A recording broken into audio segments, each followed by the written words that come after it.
ఈరోజు ఎంతమంది వస్తారు చూద్దాం. Okay sir, good evening everyone. Okay, వస్తామని. ఓకే సార్, ఇప్పుడు మనం చెప్పబోయేటువంటి యొక్క మోడల్ క్వశ్చన్స్ ఇక్కడ చూద్దాం సార్. Practice.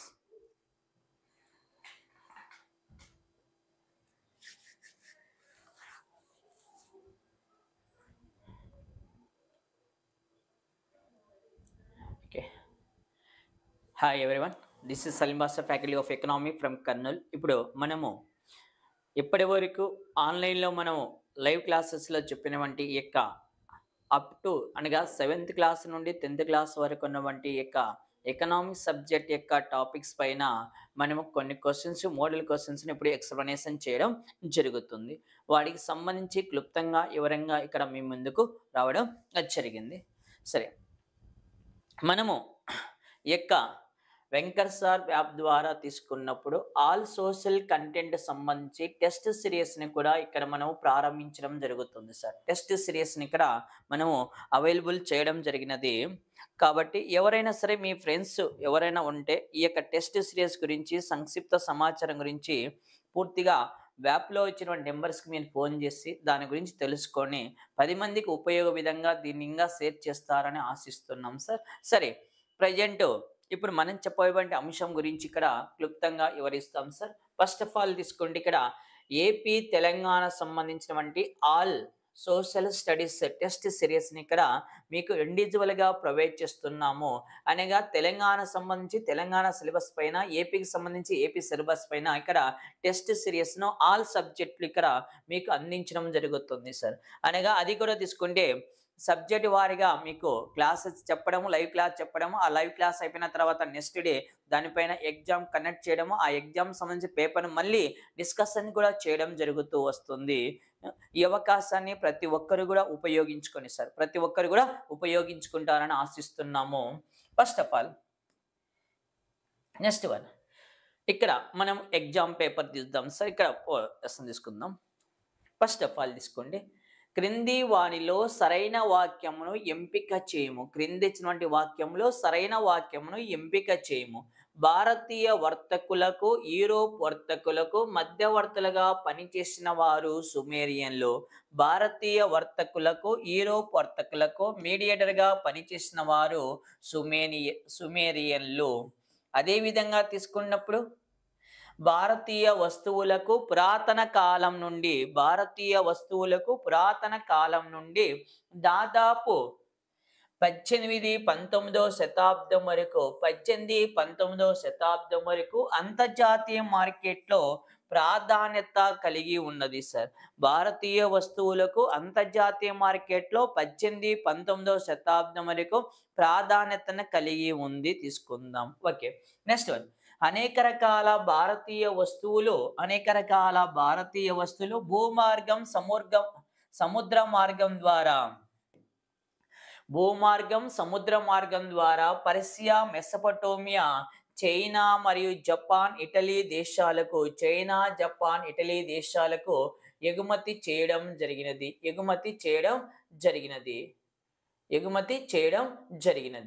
Okay sir, China, Japan, Italy, Europe దేశాలకు ఎగుమతి చేయడం జరిగింది. పైనవన్నీ సరైనవి.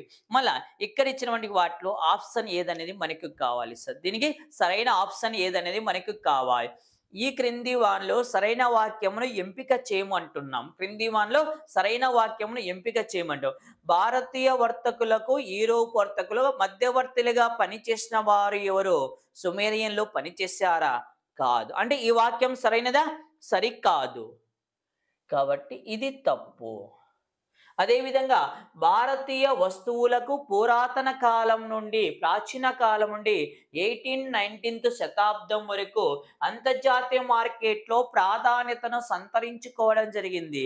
ఇది సరైనదా? తీసుకున్నప్పుడు ఇది చూస్తే ఇది కూడా సరైనది కాదు. మళ్ళీ అదేవిధంగా అనేక రకాల భారతీయ వస్తువులు భూమార్గం, సముద్ర మార్గం ద్వారా Persia, Mesopotamia, Japan, China, Italy దేశాలకు ఎగుమతి చేయడం జరిగినది. అనగా ఈ వాక్యం సరైనది. అనగా క్రింది ఇచ్చినటువంటి వాక్యములో సరైన వాక్యం ఏదంటే థర్డ్ వన్ తీసుకోవచ్చు.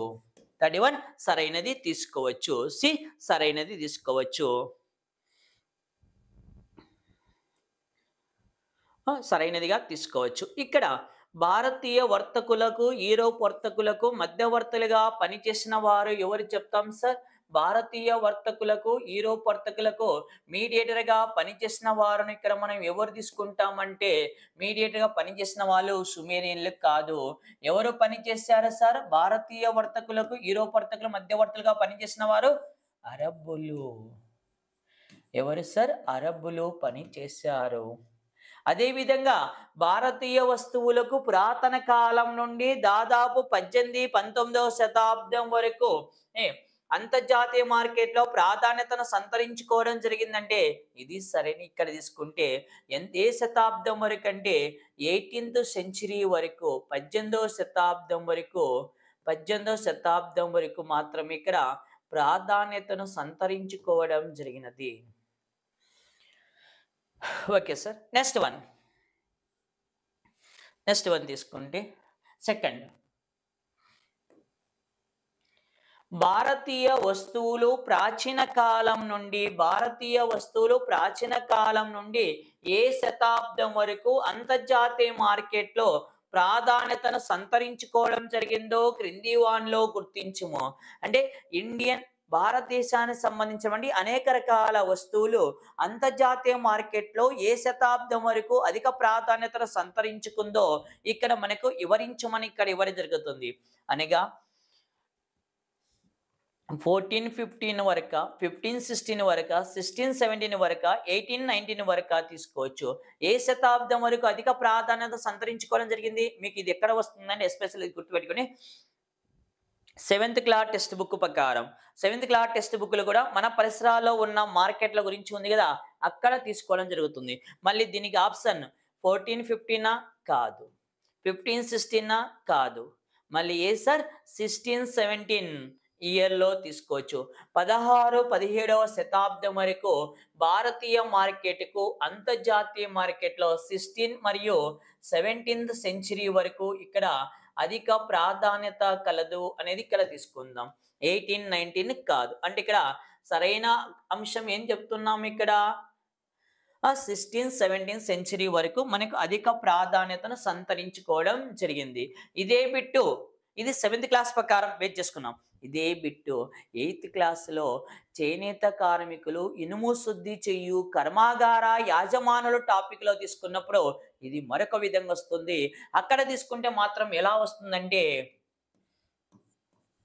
18th century వరకు సార్, 17వ శతాబ్దము చివరి వరకు భారతీయ వస్తువులకు ప్రాధాన్యత కలదు. 18th century చివరి వరకు భారతీయ వస్తువులకు ప్రాధాన్యత కలదు. ఇక్కడ తీసుకున్నప్పుడు ప్రాధాన్యత అనేది కలదు తీసుకున్నప్పుడు. నెక్స్ట్ వన్ సార్,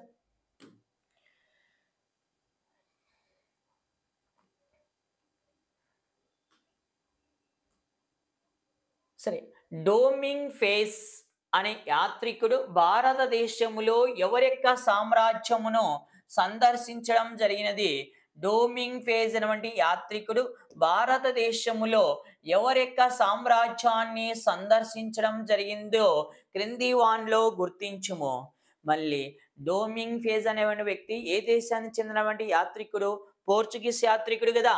డోమింగ్ ఫేజ్ అనేవాడు పోర్చుగీస్ యాత్రికుడు. మళ్ళీ ఈ పోర్చుగీస్ యాత్రికుడు అనేవాడు భారతదేశంలో ఎవరెక్క ఆస్థానాన్ని సందర్శించినటువంటి వ్యక్తి? 2వ దేవరాయల, లేకుంటే శ్రీకృష్ణదేవరాయల, 1వ దేవరాయల, పై అందరూ ఎవరెక్క ఆస్థానాన్ని ఎస్పెషల్ ఇతడు సందర్శించడం జరిగింది సార్? డోమింగ్ ఫేజ్ అనేవాడు శ్రీకృష్ణదేవరాయల ఆస్థానాన్ని సందర్శించడం జరిగింది. అంటే ఎవరికి ఆస్థానాన్ని సార్? ఇక్కడ శ్రీకృష్ణదేవరాయలు. శ్రీకృష్ణదేవరాయల యొక్క టైం పీరియడ్ ఎప్పటి నుంచి ఎప్పటి వరకు తీసుకుంటాం సార్? 1509 నుండి 1529 వరకు ఇతడు విజయనగర సామ్రాజ్యాన్ని సందర్శించడం జరుగుతుంది. డోమింగ్ ఫేజ్ అనేటువంటి యాత్రికుడు ఏ యొక్క సామ్రాజ్యాన్ని సందర్శించారని క్వశ్చన్ అడిగినప్పుడు విజయనగర సామ్రాజ్యాన్ని సందర్శించడం జరిగింది. ఎస్పెషలీ విజయనగర సామ్రాజ్యంలో ఏ చక్రవర్తి కాలంలో సందర్శించడం జరిగింది అడిగినప్పుడు శ్రీకృష్ణదేవరాయల యొక్క ఆస్థానాన్ని సందర్శించడం జరుగుతుంది. శ్రీకృష్ణదేవరాయల యొక్క ఆస్థానాన్ని సందర్శించడం జరిగినది. అదేవిధంగా ఈ యొక్క డోమింగ్ ఫేజ్ అనే వ్యక్తి విజయనగర సామ్రాజ్యంలో ఉన్నటువంటి స్థానిక మార్కెట్లను ఏమని వర్ణించడం జరిగినది? ఏమని వర్ణించాడు సార్? బజార్స్ అని వర్ణించాడు. ఏమని వర్ణించాడు? విజయనగర సామ్రాజ్యంలోని స్థానిక మార్కెట్లను ఏమని వర్ణించారంటే బజార్స్ అని సంబోధించడం జరిగినది సార్. ఏమని పిలిచారు? బజార్స్ అని వర్ణించడం జరిగినది. అదేవిధంగా in the bazaars of Hyderabad, in the bazaars of Hyderabad written by ఎవరు sir? In the bazaars of Hyderabad written by Shrimati Sarojini Naidu. Shrimati Sarojini Naidu రచించడం జరిగినది sir. In the bazaars of Hyderabad written by Sarojini Naidu రచించడం జరిగింది.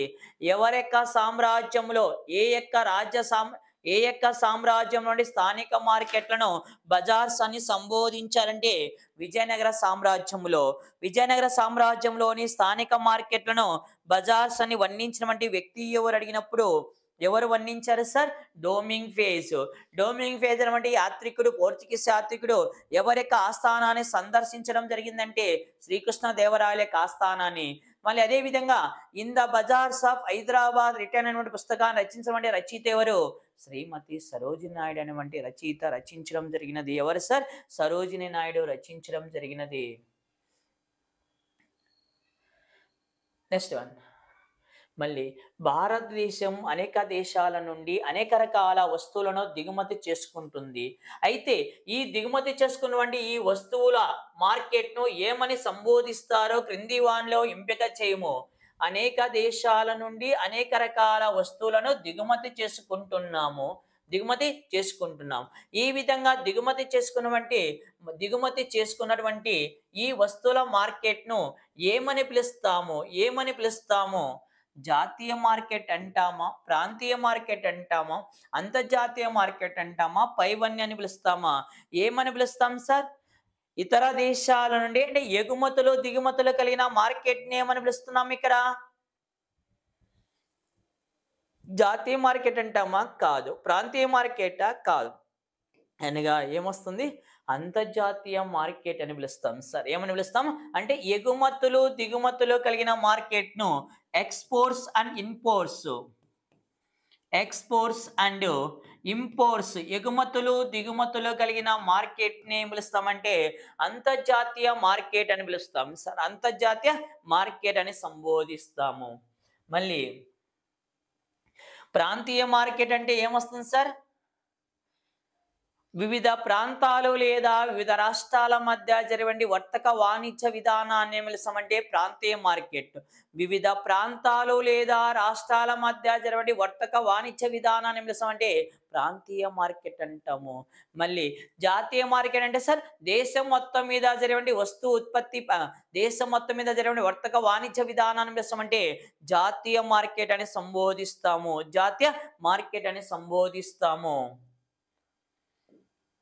Next one. అప్పుల రూపంలో ఏ వస్తువులైనా కొనుగోలు చేయవచ్చు. అప్పుల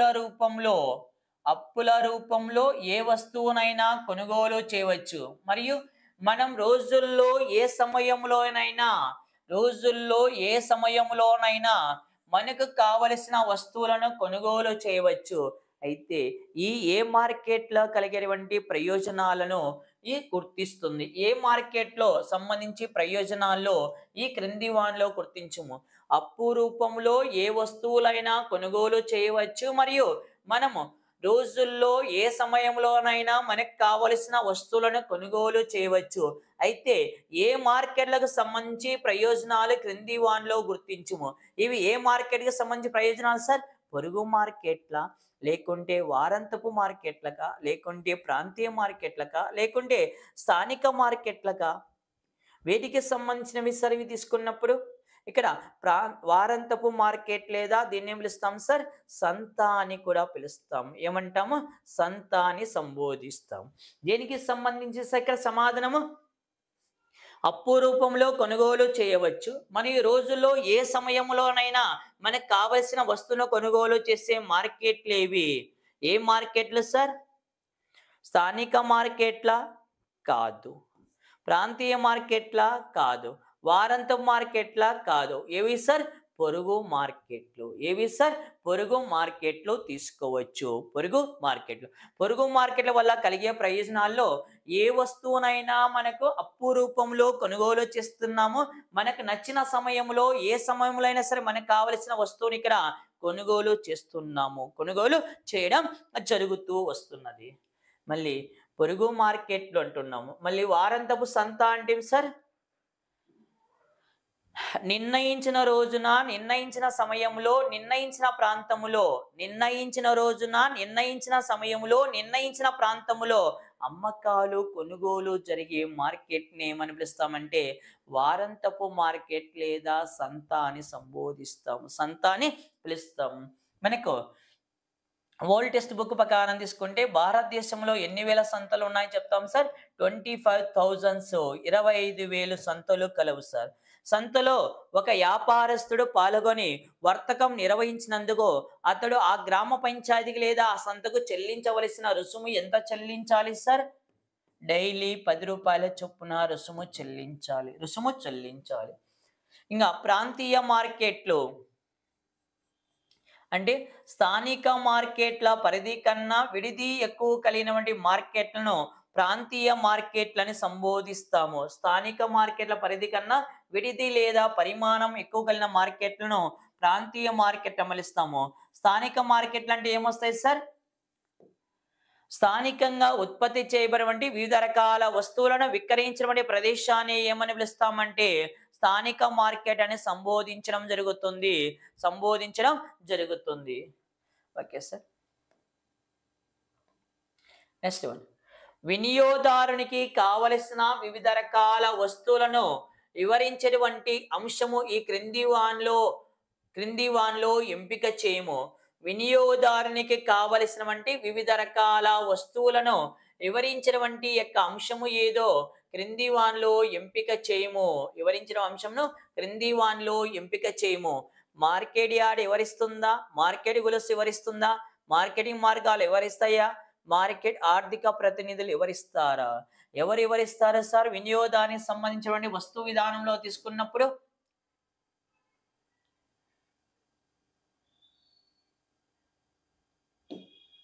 ఎవరు వివరిస్తారు సార్? ఇక్కడ సమాధానం ఏమిటి?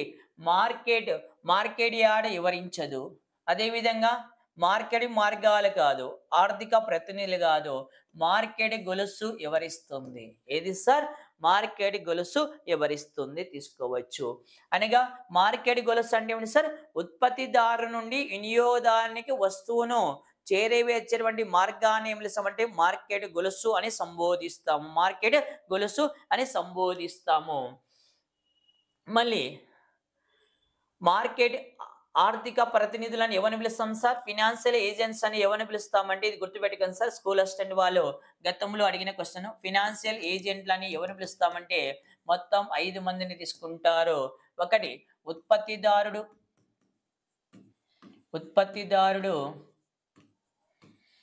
నెక్స్ట్ వన్ తీసుకుంటే టోకు వర్తకుడు, నెక్స్ట్ తీసుకుంటే చిల్లర వర్తకుడు, నెక్స్ట్ వన్ తీసుకుంటే వినియోగదారుడు. దాని తర్వాత తీసుకుంటే వీళ్ళందరిపైన అథారిటీగా ఉన్నటువంటి ఎవరు సార్? ప్రభుత్వము. ఈ 5ంటిని కలిపి ఏమని సంబోధిస్తామంటే ఫినాన్షియల్ ఏజెంట్లు లేదా ఆర్థిక ప్రతినిధులు అని సంబోధిస్తాం సార్. ఈ క్రింది వాన్లో ఆర్థిక ప్రతినిధులు కాని వారు ఎవరు గుర్తించమనే క్వశ్చన్ చాలా సార్లు అడిగే క్వశ్చన్ సార్. ఎవరిని ఆర్థిక ప్రతినిధులు అంటాం సార్? ఉత్పత్తిదారుడు, టోకు వర్తకుడు, చిల్లర వర్తకుడు, అదేవిధంగా వినియోగదారుడు మరియు ప్రభుత్వము. ఈ 5ంటిని కలిపి ఏమని పిలుస్తామంటే ఏమని సంబోధిస్తామంటే ఆర్థిక ప్రతినిధులు అని సంబోధిస్తాం. ఫినాన్షియల్ ఏజెంట్లని సంబోధిస్తారు. ఫినాన్షియల్ ఏజెంట్లని పిలుస్తారు. ఇంకా మార్కెటింగ్ మార్గాలు మొత్తం ఎన్ని వస్తాయి సార్? మార్కెటింగ్ మార్గాలు తీసుకున్నప్పుడు టోటల్ మార్గాలు ఎన్ని ఉన్నాయి సార్? మార్కెటింగ్ మార్గాలు మొత్తము 4 మార్గాలుగా తీసుకుంటాం సార్. 4 మార్గాలు ఏమేమి వస్తాయి సార్? 4 మార్గాలు తీసుకుంటే డైరెక్ట్ రూటు, ప్రత్యక్ష మార్గం, ప్రత్యక్ష మార్గం 1, 2 చిల్లర మార్గం 2, 3 తీసుకుంటే టోకు మార్గం, 4 తీసుకుంటే ఏమి సార్? స్టాక్ పాయింట్ లేదా నిల్వ కేంద్రం. స్టాక్ పాయింట్ లేదా నిల్వ కేంద్రము. మార్కెటింగ్ మార్గాలు మొత్తం ఎన్ని ఉన్నాయి సార్? 4 మార్గాలు. టోకు మార్గం, చిల్లర మార్గము, అదేవిధంగా ప్రత్యక్ష మార్గం, చిల్లర మార్గం, టోకు మార్గం మరియు నిల్వ కేంద్రం అని 4 మార్గాలుగా తీసుకోవడం జరుగుతుంది సార్. 4 మార్గాలుగా తీసుకోవడం జరుగుతుంది. Okay sir. నెక్స్ట్ వన్ తీసుకుంటే మళ్ళీ మార్కెట్ యార్డ్ అంటే ఏమి వివరిస్తుంది సార్? మార్కెట్ యార్డ్ అంటే ఏమి వివరిస్తుంది? స్కూల్ అసిస్టెంట్ వాళ్ళు బాగా గుర్తుపెట్టుకోండి సార్. మార్కెట్ యార్డ్ అనేది చాలా మోస్ట్ ఇంపార్టెంట్. మళ్ళీ okay sir. Okay, market yard అనేది దేని గురించి వివరిస్తుంది అనేది కావాలి ఇక్కడ. మార్కెట్ యార్డ్ అంటే ఏం తీసుకోవచ్చు అంటే ప్రధానంగా తీసుకుంటే మేజర్గా తీసుకున్నప్పుడు మేజర్గా ఇక్కడ క్వశ్చన్ అడిగే క్వశ్చన్ తీసుకోండి సార్. ఏపీ ప్రభుత్వము ఇక్కడ ఇది ఎక్కడ వస్తుందంటే మీకు వాస్తవంగా తీసుకుంటే 6th క్లాస్లో మనకు మార్కెట్ నేటి వ్యవసాయ ఉత్పత్తుల అమ్మకంలో ఓల్డ్ టెక్స్ట్ బుక్లో ఉంది. న్యూ టెక్స్ట్ బుక్లో మనకు దీని గురించి లేదు. కానీ ఇంటర్మీడియట్లో మీకు అగ్రికల్చర్లో వస్తుంది. ఇంటర్మీడియట్ సెకండ్ ఇయర్లో ఉంటే అగ్రికల్చర్ టాపిక్లో ఇక్కడ రావడం జరుగుతుంది. ఏమొస్తుందంటే తీసుకున్నప్పుడు ఏపీ ప్రభుత్వం వ్యవసాయ శాఖ నుండి మార్కెట్ శాఖను ఏ సంవత్సరంలో విభజించడం జరిగినది? ఏపీ ప్రభుత్వం వ్యవసాయ శాఖ నుండి మార్కెట్ శాఖను విభజించిన సంవత్సరం ఎప్పుడంటే 1962లో విభజించడం జరిగింది. ఏపీ ప్రభుత్వం వ్యవసాయ శాఖ నుండి మార్కెట్ శాఖను డివైడ్ చేసిన సంవత్సరం ఎప్పుడంటే 1962 ఫిబ్రవరి 1న దీన్ని డివైడ్ చేయడం జరుగుతుంది సార్. 1962 ఫిబ్రవరి 1న దీన్ని డివైడ్ చేయడం జరుగుతుంది. అదేవిధంగా ఏపీ మార్కెట్ యార్డ్ ఎప్పుడు ఏర్పాటు చేయడం జరిగిందంటే ఏపీ మార్కెట్ యార్డ్ చట్టం తీసుకొచ్చిన సంవత్సరము ఏపీ మార్కెట్ యార్డ్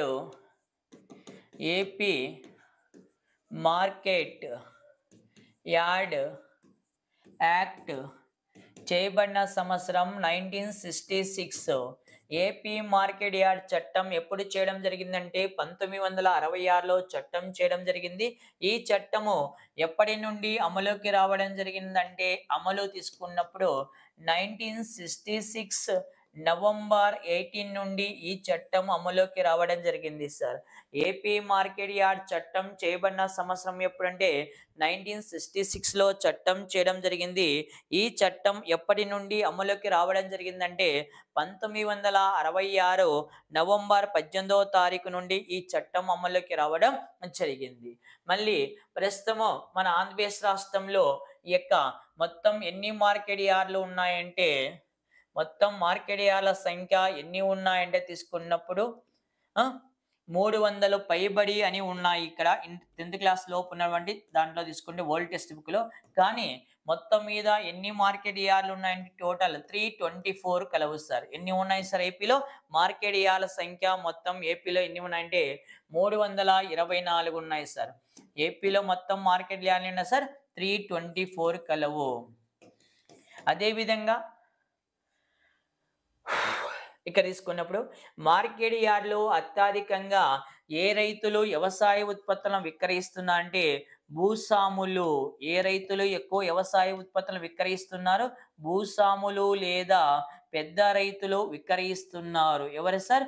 భూస్వాములు లేదా పెద్ద రైతులు విక్రయిస్తున్నారు. మార్కెట్ యార్డ్లో ఎన్నో వంతు రైతులు మాత్రమే వ్యవసాయ ఉత్పత్తులు విక్రయిస్తున్నారని క్వశ్చన్ అడిగినప్పుడు 1/4 వంతు సార్.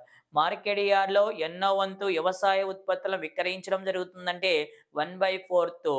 ఈ యొక్క 1/4 కూడా ఏ యొక్క రైతులు విక్రయించడం జరుగుతుందంటే పెద్ద రైతుల, చిన్న రైతుల, ఉపాంత రైతులు అంటే పెద్ద రైతులు లేదా భూస్వాములు మాత్రమే మార్కెట్ యార్డ్లో వ్యవసాయ ఉత్పత్తులను విక్రయిస్తున్నారు. ఎన్నో వంతు 1/4. ఆ 1/4 కూడా ఎవరు తీసుకుంటామో భూస్వాములు లేదా పెద్ద రైతులు తీసుకోవచ్చు.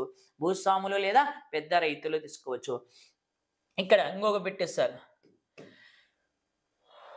మార్కెట్ యార్డ్లో ఒక రైతు తన వ్యవసాయ ఉత్పత్తులను విక్రయించినందుకు మార్కెట్ యార్డ్లో ఒక రైతు తన వ్యవసాయ ఉత్పత్తులను విక్రయించినందుకు నూటికి చెల్లించవలసిన రుసుము ఎంత?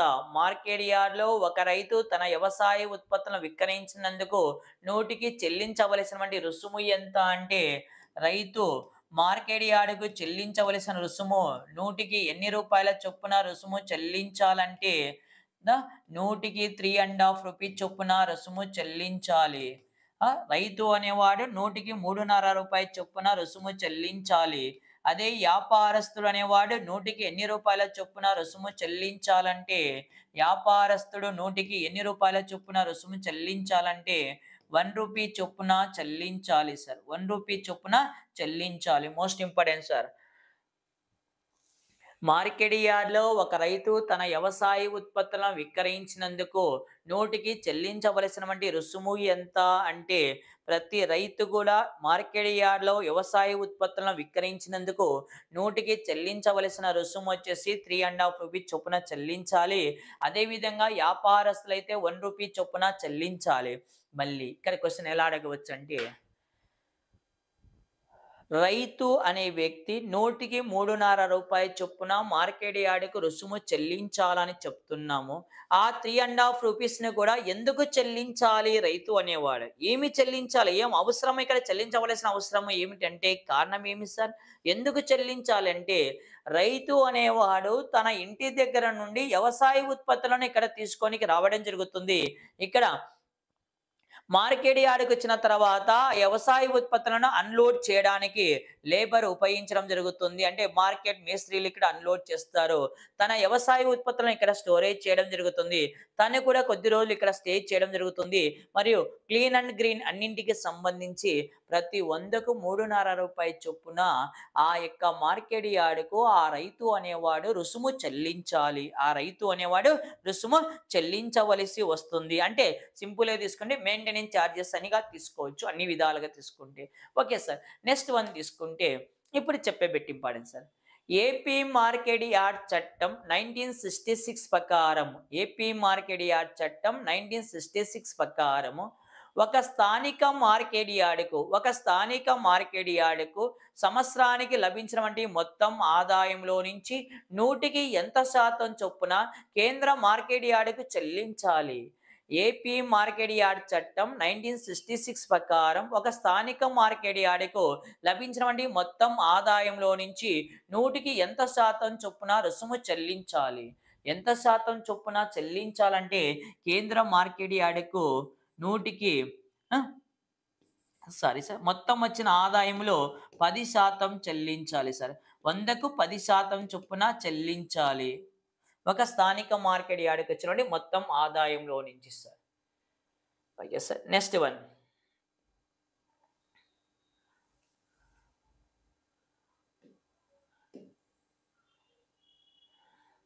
క్రింద ఇచ్చిన అంశములో సరికాని అంశమును ఎంపిక చేయము. క్రింద ఇచ్చినటువంటి అంశములో సరికాని అంశమును ఎంపిక చేయము. కుటీర పరిశ్రమలు గ్రామీణ నిరుద్యోగులకు వరం లాంటివి. కుటీర పరిశ్రమలు గ్రామీణ నిరుద్యోగులకు వరం లాంటివి. కుటీర పరిశ్రమలు గ్రామీణ నిరుద్యోగులకు వరం లాంటివి. నిజంగా నా కుటీర పరిశ్రమలు మీ గ్రామీణ నిరుద్యోగులకు వరం లాంటి పరిశ్రమలైనా సార్? గ్రామీణ నిరుద్యోగులకు వరం లాంటివి. Okay sir. నెక్స్ట్ వన్ ఆదాయ వనరులుగా బ్లాక్ మార్కెట్ను వర్ణించవచ్చు. బ్లాక్ మార్కెట్ను ఆదాయ వనరులుగా వర్ణించవచ్చు, ప్రకటించవచ్చు. 6 సరైనది, కే మరియు 6 సరైనది, కే సరైనది, కే సరైనది మరియు 6 సరికాదు. క్రింద ఇచ్చిన అంశములో సరికాని అంశమును ఎంపిక చేయము. సరికాని అంశం ఇక్కడ ఏముంది సార్ తీసుకున్నప్పుడు? కుటీర పరిశ్రమలో గ్రామీణ నిరుద్యోగులకు వరం లాంటివి అని తీసుకోవచ్చు అంటే ఇది కరెక్టే సార్. నెక్స్ట్ ఆదాయ వనరులుగా బ్లాక్ మార్కెట్ను ప్రకటించవచ్చా? ప్రకటించడానికి వీలు లేదు. అంటే ఇక్కడ సరికానిది ఏది తీసుకోవచ్చు అనగా కే సరైనది మరియు ఆర్ సరికాదు. ఇక్కడ కరెక్ట్ ఆన్సర్ ఏం తీసుకోవచ్చు? డి తీసుకోవచ్చు. కే సరైనది మరియు ఆర్ సరికాదు. ఆర్ సరికాదు తీసుకున్నప్పుడు మళ్ళీ ఆదాయ వనరులుగా దేన్ని పిలుస్తాం సార్? వివిధ మార్కెట్లను ఆదాయ వనరులుగా పిలవచ్చు. వివిధ మార్కెట్లను ఆదాయ వనరులుగా పిలవచ్చు. వివిధ మార్కెట్లను ఆదాయ వనరులుగా పిలవచ్చు.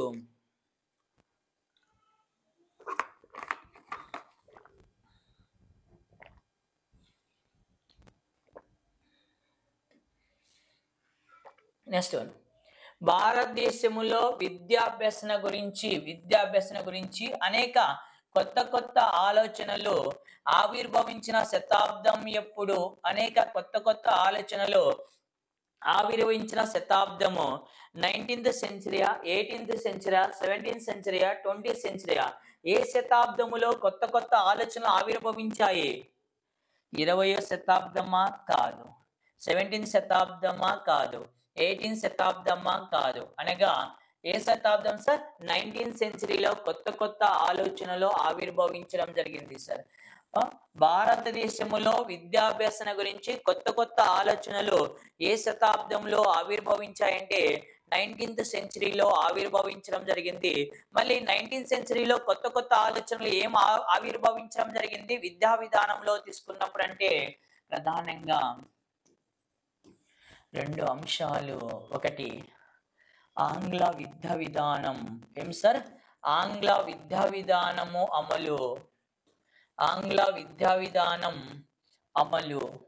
మళ్ళీ ఆంగ్ల విద్యా విధానము మన దేశంలో ఏ బ్రిటిష్ గవర్నర్ జనరల్ కాలంలో ప్రవేశపెట్టడం జరిగిందంటే లార్డ్ విలియం బెంటింగ్. ఎవరి కాలంలో సార్? లార్డ్ విలియం బెంటింగ్ కాలంలో ప్రవేశపెట్టడం జరిగింది. ఎప్పుడు ఆంగ్ల విద్యా విధానాన్ని భారతదేశంలో ప్రవేశపెట్టారంటే 1835లో ప్రవేశపెట్టడం జరిగినది. భారతదేశంలో విద్యకు సంబంధించి కొత్త ఆలోచనలు ఏ శతాబ్దంలో ఆవిర్భవించడం జరిగిందంటే మనకు 19th సెంచరీలో ఆవిర్భవించాయి.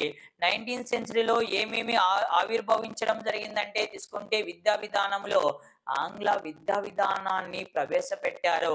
ఆంగ్ల విద్యా విధానాన్ని ఎప్పుడు ప్రవేశపెట్టడం జరిగింది? 1835లో లార్డ్ విలియం బెంటింగ్ అనేటువంటి బ్రిటిష్ గవర్నర్ జనరల్ కాలంలో ఆంగ్ల విద్యా విధానాన్ని భారతదేశంలో అమలు పరచడం జరిగింది. అదే విధంగా తీసుకున్న మరొక అంశం ఏమంటే మహిళల యొక్క విద్య పైన ఫోకస్ చేయడం జరిగింది. మహిళల విద్యపై మరియు మహిళా విద్య పైన మరియు మహిళా సంక్షేమం కోసము ఇక్కడ మార్పు రావడం జరిగినది 19th సెంచరీలో. మహిళల యొక్క విద్య పైన సంక్షేమం కోసం పాటుపడిన వారిలో తీసుకుంటే ప్రధానంగా ముగ్గురు వ్యక్తులను ఇక్కడ మనకి ఇవ్వడం జరిగింది. ఏం తీసుకుంటామంటే సావిత్రిబాయి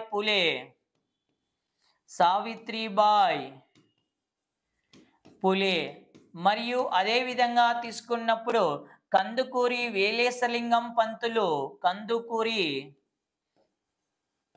వీరేశలింగం పంతులు గారు. అదే విధంగా తీసుకున్నప్పుడు ఈశ్వర చంద్ర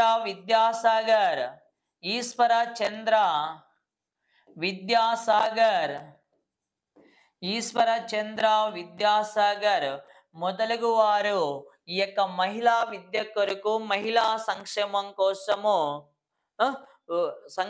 కోసం ఇక్కడ పాటు పడడం జరిగినది.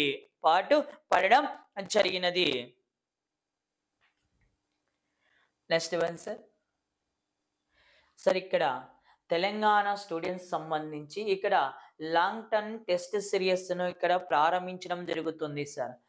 వెంకట సార్ యాప్ ద్వారా మీకు రేపు ఎన్నో తారీఖున తీసుకుంటే మేబీ త్వరలో అనగా రేపు సెప్టెంబర్ 5 తర్వాత మీకు తెలంగాణ లాంగ్ టర్మ్ అంటే ఇప్పుడు ఎగ్జాంపుల్ తీసుకుని ఎప్పటి నుంచో బహుశా అంటే తెలంగాణ ఈ యొక్క డిఎస్ రిజల్ట్ వచ్చిన తర్వాత ప్రకటించిన తర్వాత తీసుకున్న ప్రకటన వచ్చాయి. ఈ యొక్క తెలంగాణకు సంబంధించి లాంగ్ టర్మ్ టెస్ట్ సిరీస్ను త్వరలో మీకు ప్రారంభించడం జరుగుతుంది. కాబట్టి టెస్ట్ మరియు డిఎస్సి సంబంధించిన విద్యార్థులు ఇక్కడ మనకి షెడ్యూల్ ఎప్పుడైతే అనౌన్స్మెంట్ వచ్చిందో అప్పటి నుంచి 100% సిలబస్ కవర్ అయ్యే విధంగా మీకు ఇక్కడ వివరించడం జరుగుతుంది. ఎలా అంటే అది కూడా తీసుకుందాం సార్. ఇక్కడ క్లాసెస్ అనేది మనకు తీసుకున్నప్పుడు ఎక్స్ప్లెయిన్ చేసిన అంటానే ఆన్లైన్ క్లాసెస్ లైవ్ వస్తుంది. లైవ్ అయిపోతానే ఇమీడియట్లీ నెక్స్ట్ డే దానిపైన మీకు ఎగ్జామ్ ఉంటుంది. అదే దానిపైన మళ్ళీ నెక్స్ట్ డే కానీ మీకు ఆ యొక్క పేపర్ పైన ఎక్స్ప్లెనేషన్ అనేది కూడా ఉంటుంది. కాబట్టి తెలంగాణ స్టూడెంట్స్ ఈ అవకాశాన్ని ఉపయోగించుకోండి. ఎందుకంటే చాలా తక్కువ అమౌంట్తో మీకు సిరీస్ను అందిస్తూ వస్తున్నారు ఈ యాప్ ద్వారా మీకు.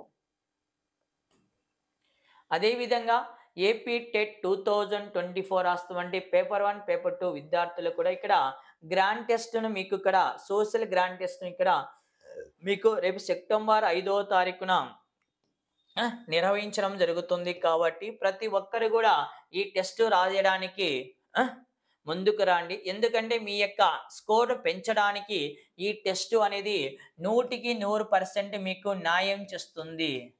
100% మీకు న్యాయం చేసే విధంగా ఇక్కడ పేపర్ను డిజైన్ చేయడం జరుగుతుంది సార్.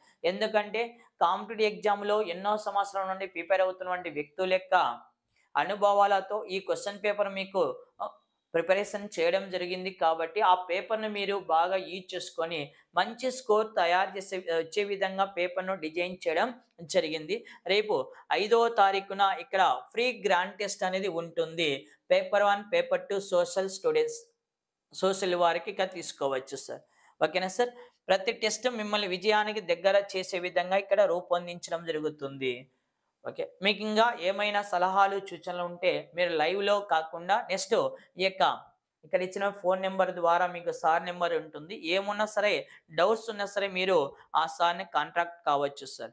ఎందుకంటే ఫ్రీ టెస్ట్ అనేది ఒక టెస్ట్ సిరీస్ను తయారు చేయడానికి గంటల సమయం పడుతుంది. కొన్ని గంటల సమయం పడుతుంది. ఆ సమయాన్ని వెచ్చించి ఇక్కడ క్వశ్చన్ పేపర్ తయారు చేయించడం ఒకటి వ్యక్తి అయితే దాన్ని టైపింగ్ చేయించడం మరొక ఎత్తు సార్. కాబట్టి ఈ అవకాశం ప్రతి ఒక్కరు కూడా ఉపయోగించుకోండి. ప్రతి ఒక్కరు కూడా ఉపయోగించుకుంటారని మీకు తెలియచేయడం జరుగుతుంది సార్.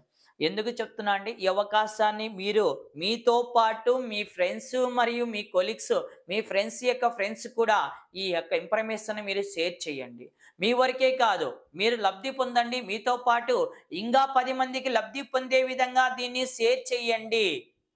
మీరు ఎంత లబ్ధి పొందుతున్నారో అంతగా డబల్ రెట్టింపు మీ ఫ్రెండ్స్ కూడా పొందే విధంగా చూడండి. ఇక్కడ సెల్ఫిష్గా ఆలోచించొద్దండి. మనం లబ్ధి పొందితే కాదు, ఇక మనతో పాటు మన అనుకునేటువంటి ప్రతి వ్యక్తి కూడా లబ్ధి చేకూర్చినప్పుడే మనకు ప్రయోజనం అనేది ఉంటుంది. ఒకసారి ఆలోచించండి. ఎందుకంటే ఈ అవకాశం ప్రతి ఒక్కరికి కూడా మీరు అందిస్తే బాగుంటుందని నా యొక్క ఆలోచన సార్. ఎందుకంటే మేము డైరెక్ట్గా అందరికీ అందుబాటులోకి రావాలంటే రాలేము. యాప్ ద్వారా మా వరకు తెలిసిన కాడికి మేము షేర్ చేస్తున్నాం. మీ వరకు తెలిసిన కాడికి కూడా మీరు షేర్ చేయండి. మీరు ఎందుకంటే ఒక్కొక్క వ్యక్తిలో ఒక్కొక్క వ్యక్తి ఎలాంటి నెట్వర్క్ ఉందో చెప్పడానికి వీలేదు. నాకు ఒక నెట్వర్క్ ఉండొచ్చు, మీకు ఒక నెట్వర్క్ ఉండొచ్చు. మీ నెట్వర్క్ ద్వారా వందల మందికి అది ఇన్ఫర్మేషన్ షేర్ కావచ్చు. నా ఈ నెట్వర్క్ వాళ్ళ ద్వారా కావచ్చు, సార్ నెట్వర్క్ ద్వారా కావచ్చు, ఎక్కువ దానికి వెళ్ళకపోవచ్చు. కానీ మీరు ఉపయోగించినటువంటి నెట్వర్క్ మీ సామర్థ్యం పైన ఆధారపడి ఉంటుంది. మీ యొక్క బిహేవియర్ పైన మీరు ఉన్నటువంటి మంచితనం వేసేసుకొని వేల మందికి చేరడానికి కూడా అవకాశం అనేది కలదు. కాబట్టి ఒక్కసారి షేర్ చేసి అవకాశాన్ని సద్వినియోగం చేసుకోండి సార్. ఎందుకంటే ఈ విధంగా క్వశ్చన్ పేపర్ తయారు చేయడం అనేది కూడా ఆషామాష పని కాదు సార్. ఆషామాష పని కాదు. అదేవిధంగా ఏపీ తెలంగాణ స్టూడెంట్స్కు 24-25 DSC TET cum DSC social studies test సిరీస్ని కూడా ఇక్కడ మేము ప్రారంభించడం జరుగుతుంది సార్. ఈ టెస్ట్ సిరీస్ అనేది అప్ టు ఇంటర్మీడియట్ వరకు ఉంటుంది sir. Syllabus up to intermediate వరకు మీకు అందించడం జరుగుతుంది. ఈ అవకాశాన్ని ప్రతి ఒక్కరు కూడా ఉపయోగించుకోండి. ఎందుకంటే మనము ఎన్ని గంటలు కూర్చొని చదివినా ఒక ఎత్తు, ఒక ఎగ్జామ్ రాయడం మరొక ఎత్తు వస్తుంది సార్. అంటే గంటల పడి మనం చదివింది అనగా రోజుల పడి చదివింది అంతా కూడా ఒక టెస్ట్ సిరీస్ రాయడం వల్ల మన యొక్క టాలెంట్, మన గ్రోత్ ఎంతవరకు ఉంది, మన సక్సెస్ఫుల్ ఎంతవరకు అవ్వడానికి అవకాశం ఉన్నదని ఆ టెస్ట్ సిరీస్ పైన ఆధారపడి ఉంటుంది. కాబట్టి టెస్ట్ సిరీస్ను ఎక్కువగా మనం ఫాలో కావాలి సార్.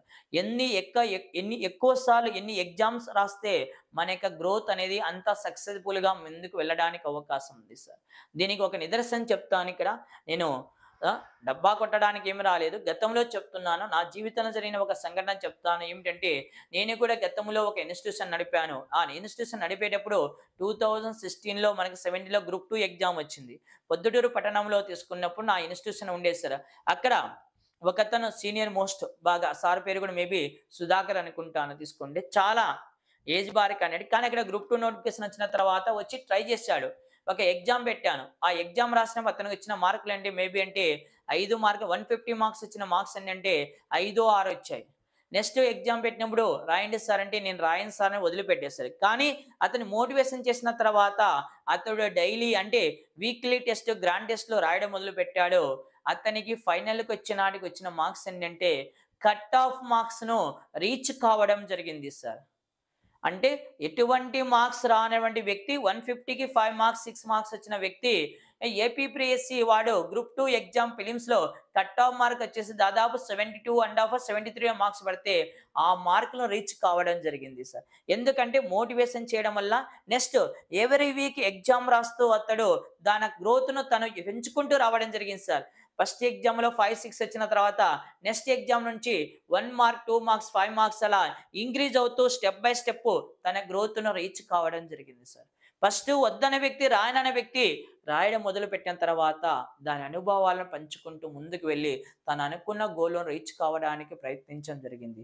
అలాంటి ఉపయోగం ఈ టెస్ట్ సిరీస్లో ఉంది సార్. నేను ఎందుకు చెప్తున్నా అంటే జీవితంలో జరిగిన ఒక యథార్థ సంఘటన ఇక్కడ మీకు ఎగ్జాంపుల్గా చూపిస్తున్నాను సార్. ఎందుకంటే అది దాని యొక్క ప్రభావం వేరుంటుంది. దాని రుచి చూసిన తర్వాత దాన్ని మీరు వదిలిపెట్టని కూడా వదిలిపెట్టారు సార్.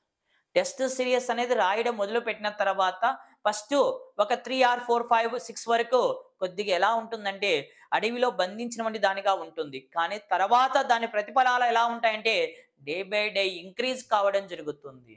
అనగా నువ్వు నాకు జాబ్ గ్యారంటీ అనేటువంటి స్థాయికి తీసుకువెళ్ళడం జరుగుతుంది ఆ టెస్ట్ సిరీస్. అప్పటి వరకు నీలో ఉండే అపనమ్మకం అనేది ఉంటుంది. నాకు జాబ్ వస్తుందో లేదో ఆలోచనలు నువ్వు డైలమాలో ఉంటావు. కానీ day by day test series రాయడం వల్ల ఏమవుతుందంటే నీకు తెలియకోకుండా నీలో ఉన్నటువంటి ఒక లోపల దాగి ఉన్నటువంటి ఈ యొక్క నీ టాలెంట్ను అది బయటికి తీస్తుంది.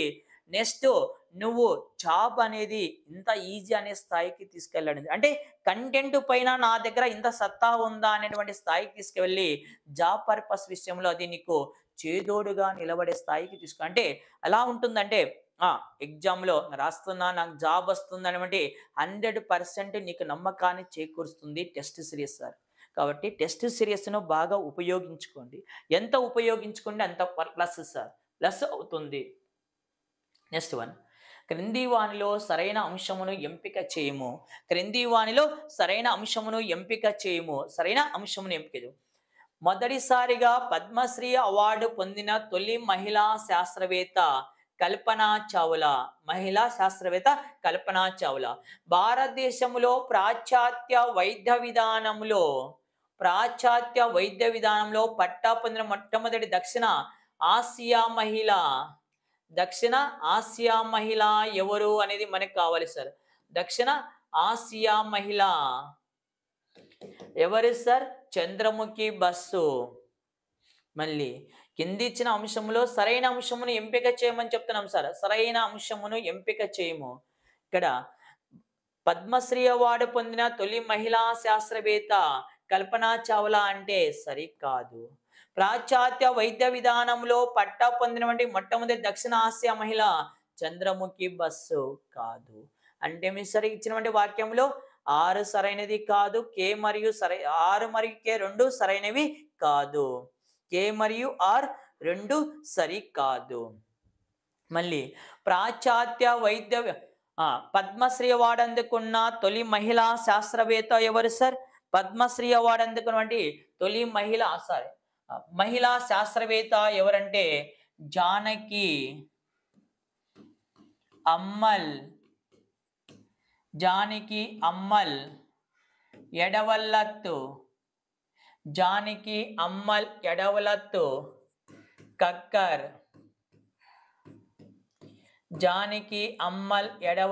కక్కర్. తమిళనాడు రాష్ట్రవాసి.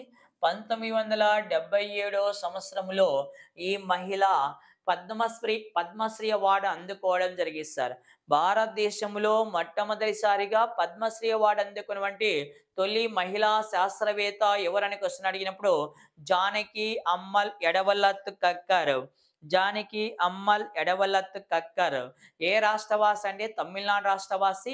ఈమెకు ఏ సంవత్సరంలో పద్మశ్రీ అవార్డు లభించడం జరిగిందంటే 1977లో లభించడం జరిగింది. 77లో లభించడం జరిగినది.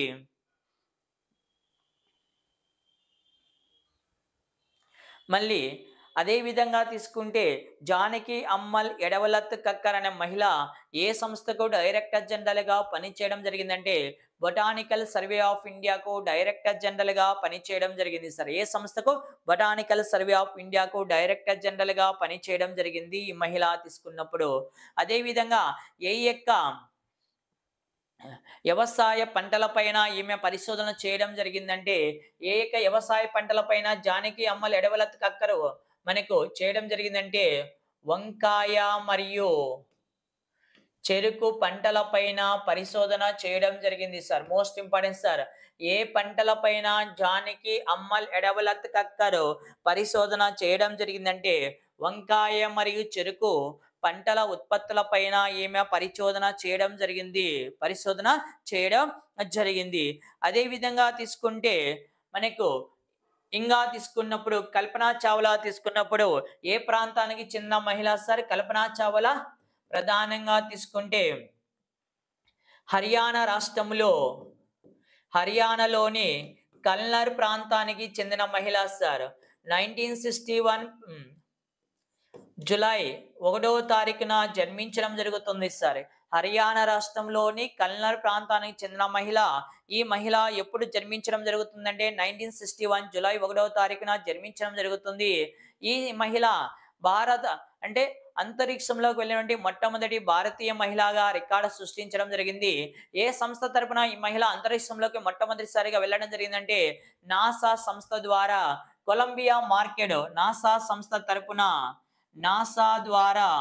కొలంబియా రాకెట్ ద్వారా అంతరిక్షంలోకి వెళ్ళడం జరుగుతుంది సార్. కొలంబియా రాకెట్ ద్వారా అంతరిక్షంలోకి వెళ్ళడం జరిగినది ఈ మహిళ తీసుకున్నప్పుడు. అదే విధంగా ఈ మహిళ ఎప్పుడు మరణించడం జరిగిందంటే కల్పనా చావ్లా అనే మహిళ తీసుకున్నప్పుడు 2003 ఫిబ్రవరి 1వ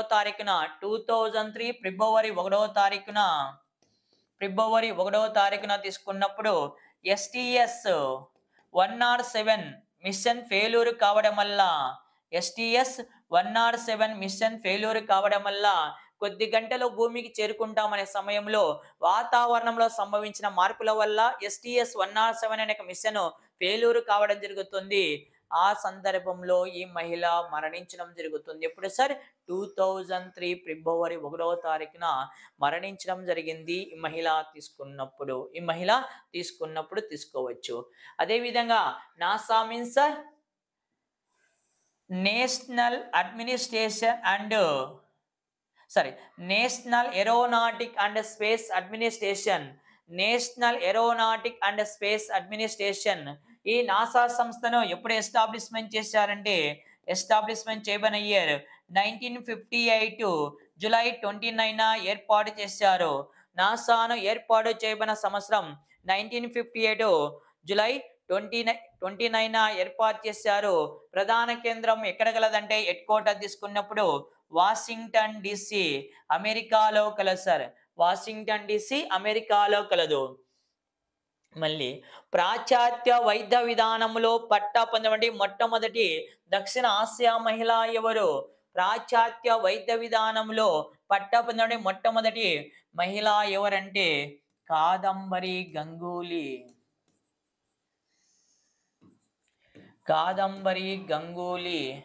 పొందడం జరిగింది. ఎప్పుడు సార్ ఈమె యొక్క టైం పీరియడ్ 1861 టు 1923. 1861 టు 1923. భారతదేశంలో మొట్టమొదటిసారిగా డిగ్రీ పట్టా పొందిన మహిళలు ఎవరు తీసుకున్నప్పుడు కాదంబరి గంగూలీ మరియు చంద్రముఖి బస్సు. అదేవిధంగా దక్షిణ ఆసియా ఖండంలో మొట్టమొదటిసారిగా పాశ్చాత్య వైద్య విధానములో డిగ్రీ పట్టా పొందిన తొలి మహిళ ఎవరంటే కాదంబరి గంగూలీ. టైం పీరియడ్ 1861 నుండి 1923. అదేవిధంగా చంద్రముఖి బస్సు తీసుకున్నప్పుడు ఈమె యొక్క టైం పీరియడ్ 1860 నుండి 1944. 1860 నుండి 1944. ఈమె యొక్క ప్రత్యేకత ఏమిటంటే ఈమె బేతున్ కళాశాలకు లెక్చరర్ గా పనిచేసి అదే కళాశాలకు ప్రిన్సిపాల్ గా పనిచేయడం జరుగుతుంది సార్. ఏ కళాశాలకు సార్? బేతున్ కళాశాలకు లెక్చరర్ గా పనిచేసి అదే కళాశాలకు ప్రిన్సిపాల్ గా పనిచేయడం జరుగుతుంది. ఎవరు sir? Chandramukhi bus. Next one, క్రింద ఇచ్చినటువంటి అంశములో సరికాని అంశమును ఎంపిక చేయము. క్రింద ఇచ్చినటువంటి అంశంలో సరికాని అంశమును ఎంపిక చేయము. సహజ వనరులను ఉపయోగపడాలా చేయడమే ప్రాథమిక రంగం యొక్క ముఖ్య ఉద్దేశము. సహజ వనరులను ఉపయోగపడాలా చేయడమే ప్రాథమిక రంగం యొక్క ముఖ్య ఉద్దేశం. వ్యవసాయానికి అత్యంత ముఖ్యమైనవి నేల స్వభావం మరియు వాతావరణ పరిస్థితులు. నేల స్వభావం మరియు వాతావరణ పరిస్థితులు. ఇందులో సరికాని అంశమును ఎంపిక చేయము. సరిగాని అంశమును ఎంపిక చేయము. ఏమి సార్ దీని యొక్క ప్రత్యేకత తీసుకున్నప్పుడు ఇక్కడ అనగా సహజ వనరులు ఉపయోగించి ప్రాథమిక రంగము ముఖ్య ఉపయోగపడేలా చేయడమే ఏమిటి ప్రాథమిక రంగం. ఇది కరెక్ట్. వ్యవసాయానికి అత్యంత ముఖ్యమైన నేల స్వభావం వాతావరణ పరిస్థితులు. అంటే ఇక్కడ కే మరియు ఆర్ రెండు సరైనవే. కే మరియు ఆర్ రెండు సరైనవే తీసుకోవచ్చు. కే మరియు ఆర్ రెండు సరైనవే తీసుకోవచ్చు. నెక్స్ట్ వన్, తక్కువ స్థాయిలో సాంకేతిక విజ్ఞానాన్ని ఉపయోగించుట మరియు తక్కువ ఉత్పత్తి అనేది ఏ యొక్క వ్యవసాయంలో ప్రధానంగా ఉండునో క్రింది వానిలో గుర్తించుము. తక్కువ స్థాయిలో సాంకేతిక విజ్ఞానాన్ని ఉపయోగించుట మరియు తక్కువ ఉత్పత్తి అనేది ఏ వ్యవసాయంలో ప్రధానంగా ఉండునో క్రింది వానిలో గుర్తించుము. వాణిజ్య వ్యవసాయమా, జీవనాధార వ్యవసాయమా, విస్థాపన వ్యవసాయమా, పైవన్నీ. ఏ వ్యవసాయములో తక్కువ స్థాయిలో టెక్నాలజీ ఉపయోగిస్తామో అదేవిధంగా ఉత్పత్తి తక్కువ ఉన్నవండి వాణిజ్య వ్యవసాయం కాదు. జీవనాధార వ్యవసాయం కరెక్టు. విస్థాపన వ్యవసాయం కాదు సార్. ఏ వ్యవసాయంలో మనకు తక్కువ టెక్నాలజీని మరియు ఉత్పత్తి తక్కువగా ఉంటుందంటే జీవనాధార వ్యవసాయంలో తక్కువ టెక్నాలజీ తక్కువ ఉత్పత్తి ఉంటుంది. అదే వాణిజ్య వ్యవసాయంలో తీసుకున్నప్పుడు ఎక్కువ టెక్నాలజీని ఎక్కువ స్థాయిలో ఉపయోగిస్తామో అదే విధంగా తీసుకుంటే ఇక్కడ ప్రధానంగా తీసుకుంటే ఉత్పత్తి కూడా బల్క్ మొత్తంలో జరగడం జరుగుతుంది సార్. ఉత్పత్తి బల్క్ మొత్తంలో జరుగుతుంది.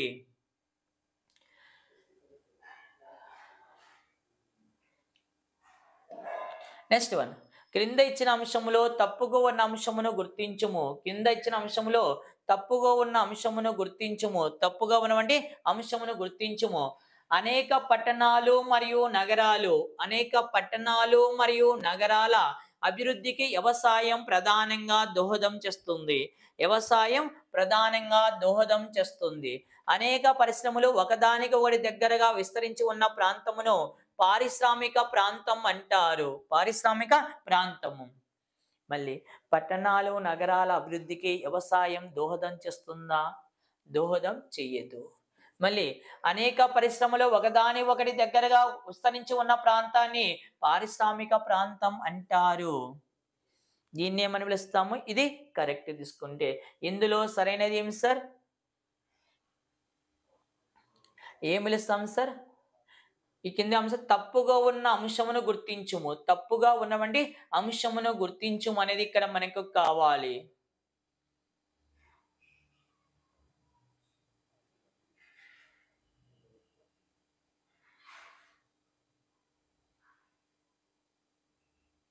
ఏమి సార్ ఇక్కడ తప్పుగా ఉన్న అంశము మనం ఏం తీసుకోవడం జరుగుతుంది సార్? ఇక్కడ అంటే కే తప్పుగా ఉంది, ఆర్ సరైనది. తప్పుగా ఉన్న అంశము గుర్తించాలి. ఇక్కడ తీసుకున్నప్పుడు ఏం తీసుకోవచ్చు అంటే సార్ ఇక్కడ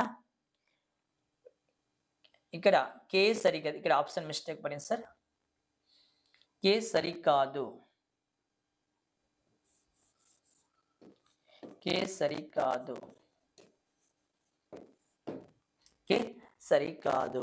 కే సరికాదు అనేది తీసుకోండి. ఇక్కడ తీసుకుంటే ఆర్ సరైనది మరియు కే ఆర్ సరైనది కాదు. మరి కే మరియు ఆర్ సరికాదు. అంటే ఇక్కడ కే సరికాదు అనే అంశం తీసుకోండి.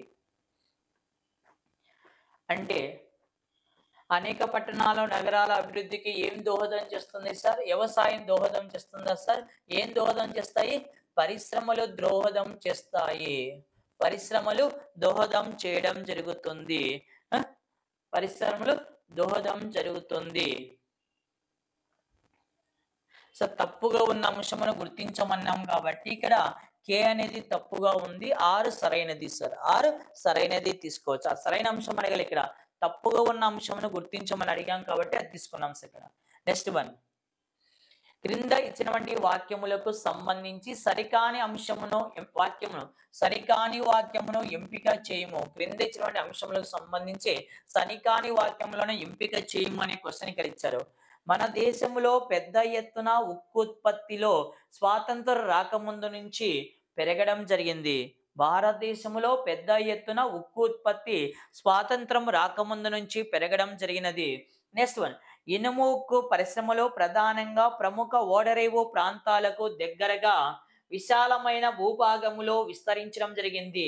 ఇనుము ఉక్కు పరిశ్రమలకు ప్రధానంగా ప్రముఖ ఓడరేవు ప్రాంతాలకు దగ్గరగా విశాలమైన భూభాగములో విస్తరించడం జరిగింది. ఇనుప ధాతువును అధికంగా వేడి చేసి ఖనిజం నుండి లోహాన్ని సంగ్రహించే చర్యని ద్రవీభవన స్థానం అంటాము. పైవన్నీ సరైనవి.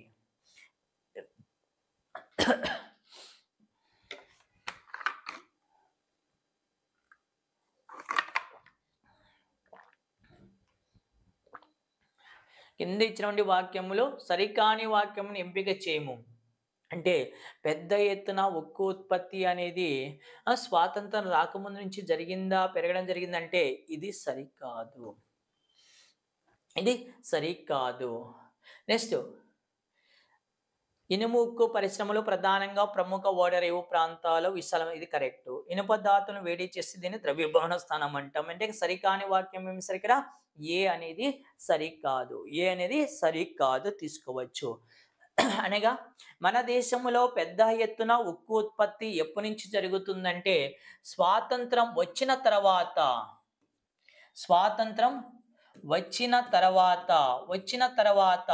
ఎప్పటి నుంచి సార్? 1950 నుంచి మన దేశంలో ఇనుము ఉక్కు పరిశ్రమ అనేది వేగంగా విస్తరించడం జరుగుతుంది. ఎప్పటి నుంచి సార్? 1950 నుంచి దీన్ని మనము విస్తరింప చేయడం జరిగింది మన దేశంలో. ఇంకా ఇనుము ఉక్కు పరిశ్రమలు ఎక్కడ ప్రధానంగా ఏర్పాటు చేయడం జరుగుతుందంటే ఓడరేవు ప్రాంతాలకు సమీపంలో దగ్గరగా మరియు విశాలమైన భూభాగంలో వీటిని ఏర్పాటు చేయడం జరిగింది సార్. విశాలమైన భూభాగంలో ఎగ్జాంపుల్ తీసుకుంటే టిస్కో కంపెనీ. టిస్కో ఎక్కడ ఏర్పాటు చేశాము? 2 నదుల ప్రాంతంలో సక్సె అనేటువంటి ప్రదేశంలో ఏర్పాటు చేయడం జరిగింది. అదేవిధంగా ఇనుప ధాతువును అధికంగా వేడి చేసి ఖనిజం నుండి అంటే ముడి ఖనిజం నుండి లోహాన్ని సంగ్రహించే చర్యను ఏమని పిలుస్తామంటే ద్రవీభవన స్థానం అని సంబోధిస్తాము. ద్రవీభవన స్థానం అని పిలుస్తాము. Next sir, AP Telangana TET cum DSC సంబంధించి సోషల్ స్టడీస్ టెస్ట్ సిరీస్ ని కూడా మీకు ఇక్కడ అందించడం జరుగుతుంది. అప్ టు ఇంటర్మీడియట్ వరకు కూడా అందిస్తాం సార్. ఇక్కడ అప్ టు ఇంటర్మీడియట్ వరకు ఇక్కడ టెస్ట్ సిరీస్ అనేది అందించడం జరుగుతుంది.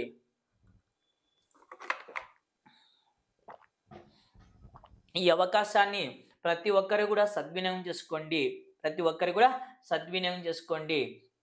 అదేవిధంగా ఆంధ్రప్రదేశ్ రాష్ట్రం సంబంధించిన TET cum DSC social content course కూడా ఆల్ సబ్జెక్టులు మీకు అందుబాటులో కలవు. ఈ యొక్క విషయాన్ని మీ ఫ్రెండ్స్ కూడా షేర్ చేసి ఇంకా 10 మందికి అభివృద్ధికి మీరు కూడా పాటుపడతారని ఆశిస్తున్నాం సార్. అదేవిధంగా ఏపీ సంబంధించిన TET cum DSC social studies test series కూడా మీకు ఇంటర్మీడియట్ వరకు ఇక్కడ అందించడం జరుగుతుంది. ఇంటర్మీడియట్ వరకు కూడా ఇక్కడ అందించడం జరుగుతూ ఉంది సార్. నెక్స్ట్ వన్, భారతదేశంలో వివిధ రకాల పరిశ్రమలకు సంబంధించి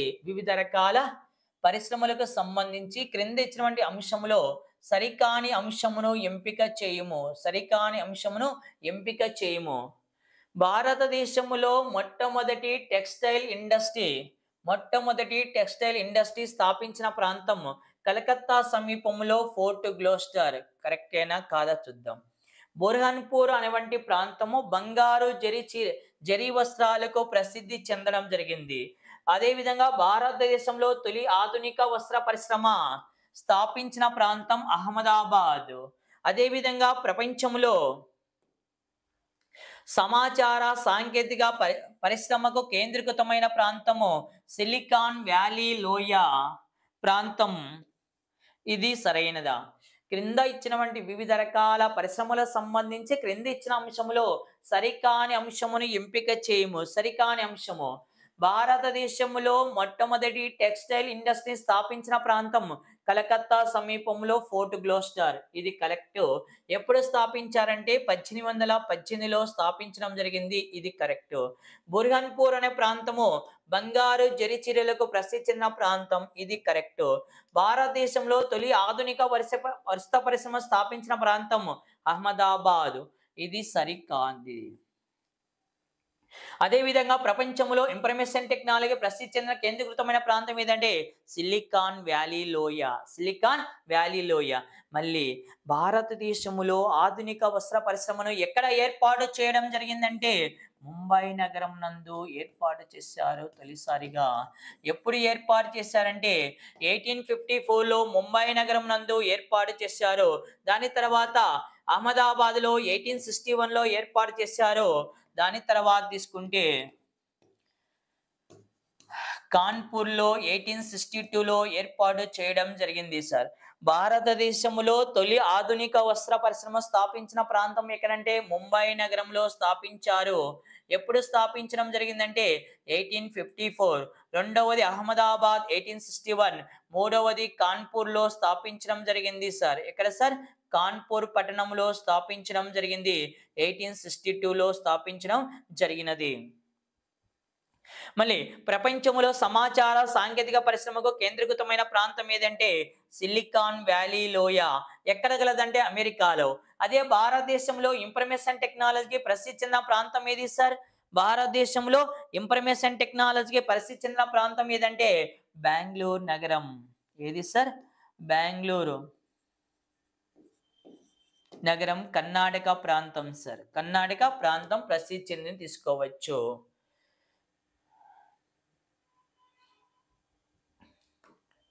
నెక్స్ట్ వన్ సార్, క్రింది వానిలో ఏ ఉత్సవాలను ప్రతి సంవత్సరం జనవరి మొదటి వారములో భారత ప్రభుత్వం నిర్వహిస్తుందో గుర్తించుము. ఏ ఉత్సవాలను ప్రతి సంవత్సరం జనవరి మొదటి వారములో నిర్వహిస్తుందో గుర్తించుము. జాతీయ సహకార వారోత్సవాలు, జాతీయ చేనేత వారోత్సవాలు, జాతీయ రోడ్డు భద్రత వారోత్సవాలు, జాతీయ పౌష్టికాహార వారోత్సవాలు. ఏ వారోత్సవాలు ప్రతి సంవత్సరం నిర్వహించడం జరుగుతుంది సార్? జాతీయ సహకార వారోత్సవాలు కాదు, చేనేత వారోత్సవాలు కాదు, రోడ్డు భద్రత వారోత్సవాలు, పౌష్టికాహార వారోత్సవాలు కాదు సార్.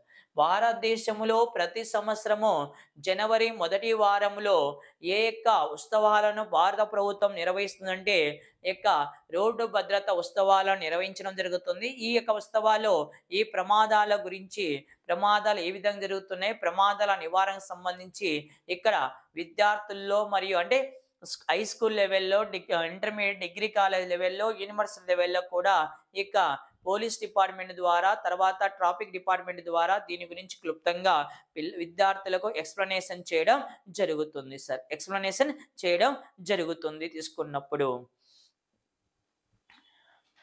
అదే విధంగా తీసుకున్నప్పుడు ఇక్కడ ఇంకో బిట్టి కొడుతుంటా సార్. జాతీయ సహకార వారోత్సవాలను ప్రతి సంవత్సరం ఎప్పుడు నిర్వహిస్తారు?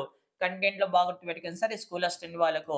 ప్రతి సంవత్సరము జాతీయ సహకార వారోత్సవాలను ఎప్పుడు నిర్వహిస్తారంటే నవంబర్ 14 నుంచి నవంబర్ 20 వరకు నిర్వహించడం జరుగుతుంది సార్. ప్రతి సంవత్సరం జాతీయ సహకార వారోత్సవాలను ఎప్పుడు నిర్వహించడం జరుగుతుందంటే ప్రతి సంవత్సరము నవంబర్ 14 నుండి 20 వరకు నిర్వహించడం జరుగుతుంది. ఎందుకు నవంబర్ 14 నుండే నిర్వహిస్తున్నారంటే భారతదేశంలో సహకార వ్యవస్థ రూపశిల్పి అని ఎవరిని పిలుస్తామంటే జవహర్లాల్ నెహ్రూను పిలవడం జరుగుతుంది. అంటే నెహ్రూను జేఎల్ నెహ్రూ పిలుస్తారు. ఈయన జయంతి అంటే ఇక్కడ ఈయన జయంతి సందర్భంగా ప్రారంభించడం జరుగుతుంది. ప్లస్ ఇంకోటి ఏమిటంటే ఇక్కడ భారతదేశంలో సహకార చట్టాన్ని మొదటిసారిగా తీసుకొచ్చిన సంవత్సరం ఎప్పుడంటే సహకార వ్యవస్థ చట్టం 1904లో సహకార వ్యవస్థ చట్టాన్ని తీసుకొని రావడం జరుగుతుంది. ఎప్పుడు సార్ 1904లో సహకార వ్యవస్థ చట్టం తీసుకొస్తారు. ఇది 1904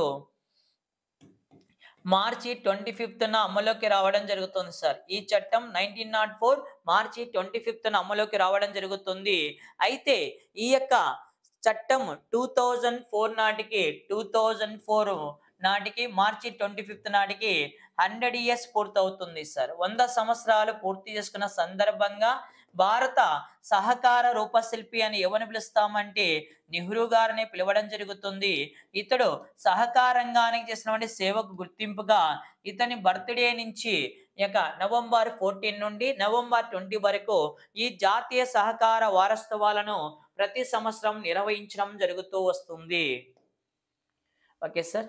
ఈవినింగ్ స్టార్ బ్యాచ్ ని తెలంగాణ డిఎస్సి స్టూడెంట్స్ కు జాగ్రఫీ అనేది అప్ టు ఈవీఎస్ నుండి ఇంటర్మీడియట్ స్థాయి వరకు మీకు మిస్ కాకుండా బోధన అనేది అందించడం జరుగుతుంది. దయచేసి ప్రతి ఒక్కరు కూడా ఈ అవకాశాన్ని సద్వినియోగం చేసుకోండి. Okay sir. మా యొక్క క్లాసెస్ మీకు నచ్చితే ఇంకా 10 మందికి వీటిని షేర్ చేయండి. మా క్లాసెస్ మీకు బాగా నచ్చి ఉంటే ఇంకా 10 మందికి షేర్ చేయండి. ఇంకా కొంతమంది దీని ద్వారా లబ్ధి పొందే విధంగా చూడండి. అంటే మీరు మాత్రమే లబ్ధి అనేది కాదు, మీతో పాటు మీ ఫ్రెండ్స్ మరియు మీ ఫ్రెండ్స్ యొక్క స్నేహితులు కూడా లబ్ధి పొందడానికి మీ వంతు సహాయ సహకారాలు అందిస్తారని ఆశిస్తూ సెలవు తీసుకుంటున్నాను.